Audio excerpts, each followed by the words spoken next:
ভেতরটা কিন্তু অনেক কলা ভালো থাকে, তাও আমরা ফেলে দিই, কিন্তু অনেক সময় কি হয় তখন নরম হয়ে যায়, আমরা খেতে ভালো লাগে না আমাদের। এভাবে যদি আমরা রান্না করে খাই তাহলে কিন্তু দারুণ লাগবে খেতে।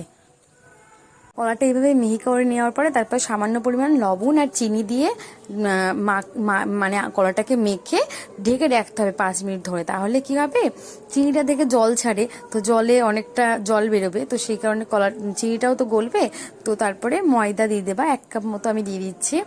আর তোমাদের একটু আন্দাজ মতো মাখবে, যাতে একটু শক্ত শক্ত ভাব থাকে, নরম হলে কিন্তু হবে না, নরম হলে কিন্তু লেগে ধরবে, তাই জন্য একটু শক্ত শক্ত ভাব হয়ে যে দেখতে হবে। তারপরে কড়াইয়ে তেল গরম করে তেলে দিয়ে দিতে হবে, এরকম দলা দলা করে দিয়ে দিতে হবে। তারপরে দেখতে পাচ্ছ কালারটা এসছে, আর একটু কালারটা হলেই হয়ে যাবে।